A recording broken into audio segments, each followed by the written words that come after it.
À tous, Bonjour à tous. bienvenue dans cette nouvelle vidéo. Et oui, dans celle-ci, donc on continue notre aventure sur la Carretera australe. Cette fois-ci, le soleil sera parmi nous. On aura un peu plus de chance, on va dire. C'est pas parfait, mais on pourra profiter de belles journées ensoleillées. Et donc, on profitera pour ça donc d'une belle excursion pour voir donc les dauphins chiliens et australes qui se trouvent donc uniquement dans ces fjords. On fera aussi la découverte de nos premiers guanacos au parc Patagonia.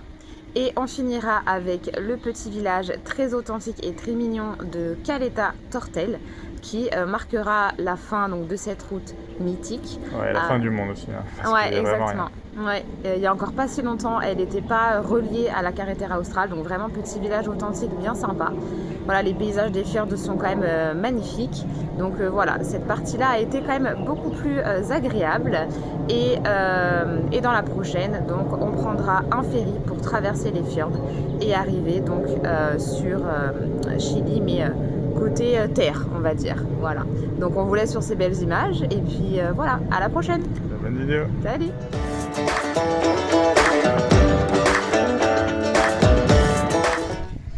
Bon, et bien nous voilà dans une autre ville de la Patagonie chilienne. Nous sommes à Puerto Sin avec enfin un beau soleil. Ça fait du bien parce qu'ils annoncent dès demain encore une semaine de flotte. Donc là, comme c'est bientôt mon anniversaire, nous allons se faire un petit plaisir qui est d'avoir réservé une excursion pour aller donc voir les dauphins chiliens. Donc c'est des dauphins qui vivent uniquement ici, dans les fjords. Et normalement on devrait aussi aller sur une île pour aller se baigner dans des thermes. Donc voilà, petite excursion de 5 heures dans les fjords chiliens. On espère voir pas mal de dauphins. Donc voilà, on croise les doigts et on vous embarque avec nous comme toujours.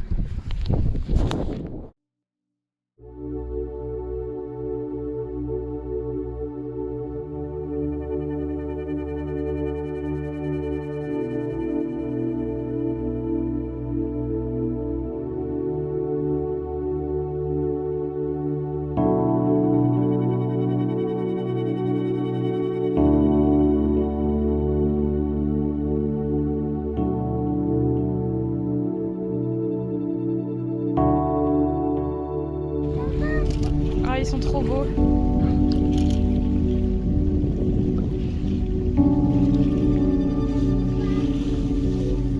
On les voit plus.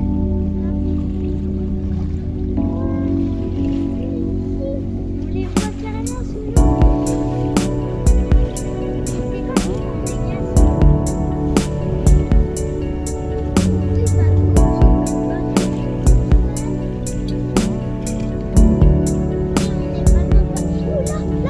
Oui, ils sont tout près là. Ils vont sortir, Julien. Là.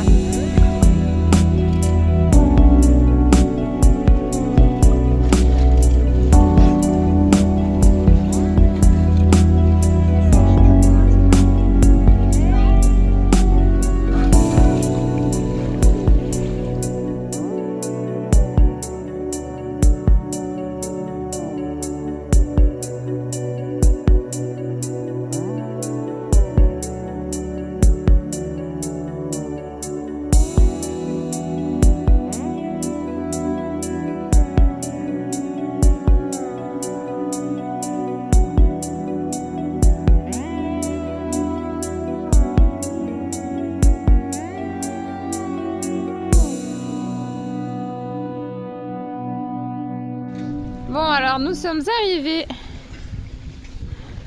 là où il y a des petits thermes naturels. Comme vous pouvez voir, en fait, on va attendre que la marée monte pour que ça remplisse en fait le bassin. Pour l'instant, c'est encore trop bas, mais on voit que ça fume déjà. Des vrais petits poissons dans l'eau. Bon, nous on est sortis parce que mine de rien, il y a plus d'eau, mais l'eau devient un peu fraîche quand même. Mais ils n'ont pas l'air d'être dérangés par ça.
bien emmitouflé. Il est presque 9h du matin. Nous sommes à Puerto Rio Tranquilo et nous allons donc faire une excursion en bateau pour aller voir donc les cathédrales de marbre. Ça souffle beaucoup, mais on a, vous voyez, un peu le soleil. Donc ça c'est plutôt cool parce qu'il a encore plu toute la nuit d'une manière assez intense. Donc voilà, c'est parti, on vous embarque avec nous encore pour une nouvelle excursion.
voilà, aujourd'hui au sein du parc national de Patagonia, côté Chili. Il fait beau aujourd'hui, donc on sait trop bien. On va aller faire une petite randonnée dans ce parc. Ici, il est connu pour avoir une grosse concentration de guanaco, aussi de pumas. Si on est chanceux, on va essayer de rester très tard dans le parc parce qu'en fait, il y a une route publique qui passe pour aller jusqu'à une frontière avec l'Argentine qui est à peu près à 60 km de nous. Donc voilà, si on reste sur la route publique, c'est possible. Donc on va croiser les doigts, on ne sait jamais si la chance est avec nous aujourd'hui. Mais voilà, allez, c'est parti!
Je vous le dis, ça bouge grave avec le vent, mon Dieu.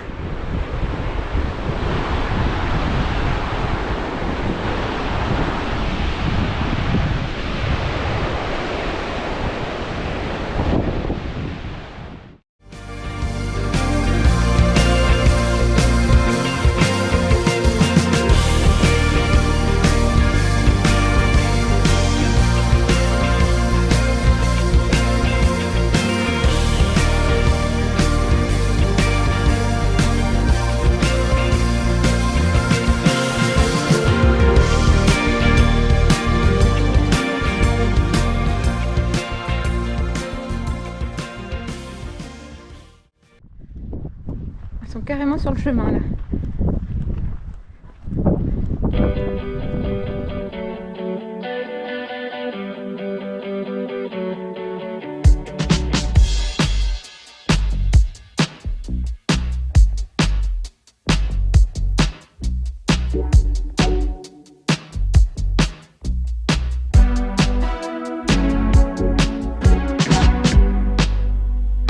Les stars du lieu, on se demande pourquoi on a randonné.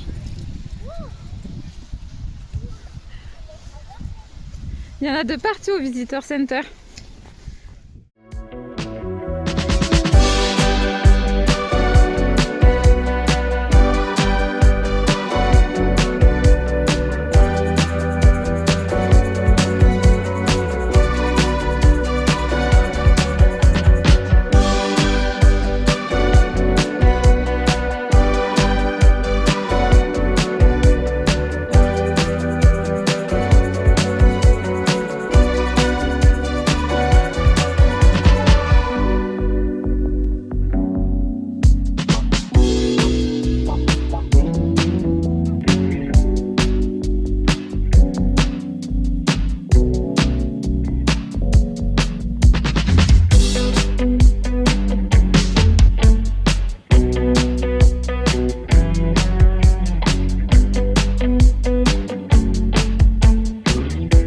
Bon, nous voilà partis en chasse du puma.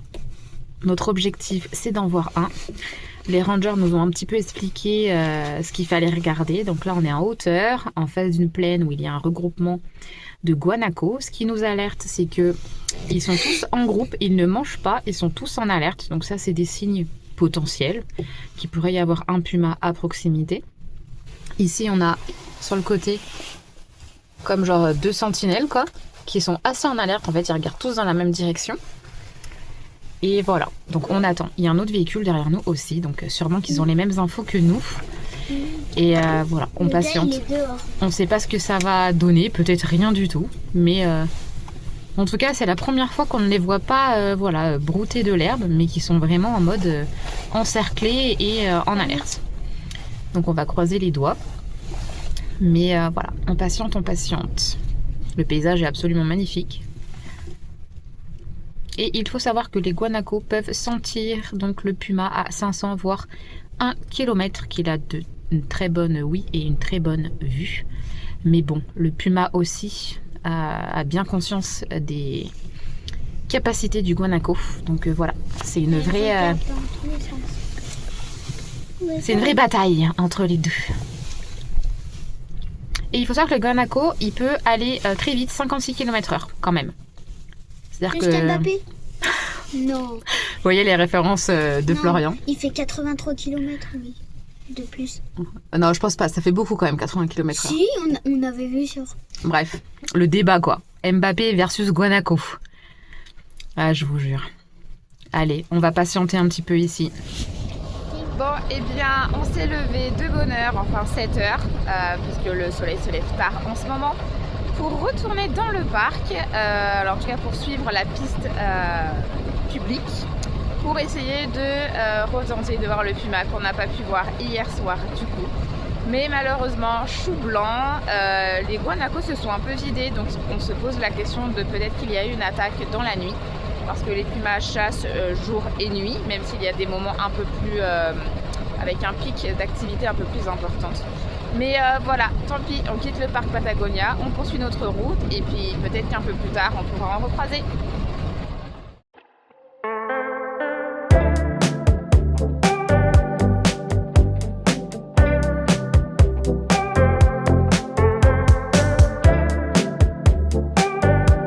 De la route Carretera Austral, le dernier spot qu'on va visiter c'est Caleta Tortel.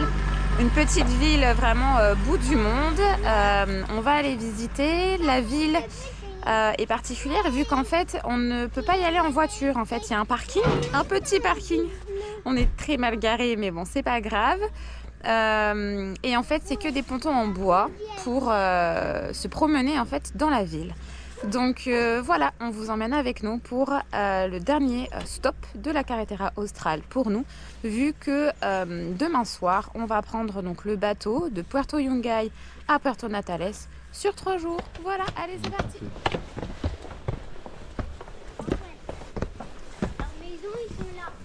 Ah oui, et tu m'as dit hier du coup que la ville... Que la ville, elle était coupée du monde jusqu'en 2003, jusqu'à qu'ils créent une route, une bifurcation de la Carretera Austral jusqu'ici. Mais avant, elle était totalement isolée, elle était accessible qu'en avion. Ou en bateau. Ou en bateau. Et c'était quand la route déjà? En 2003. En 2003.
Bon, c'est hyper calme, puisque nous sommes aussi le vendredi saint. Donc je pense que tout est fermé pour le week-end de Pâques. On n'est pas dérangé par le monde, je peux vous dire.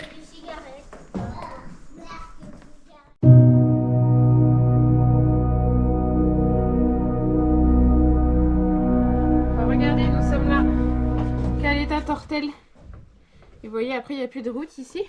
Et regardez, on a même un canal qui porte notre nom. Canal Martinez. Martinez. Et ensuite, le fjord Stephen. Ouais, il est trop beau.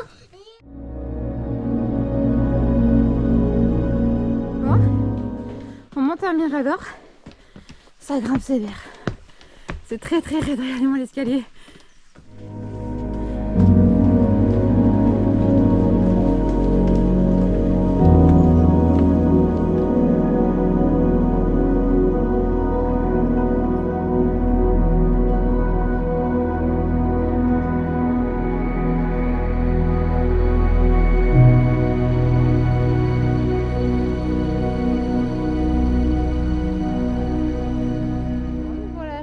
Pratiquement au bout du bout sur une jolie plage. Il y a quelques jeux pour les enfants. On peut même faire du sport.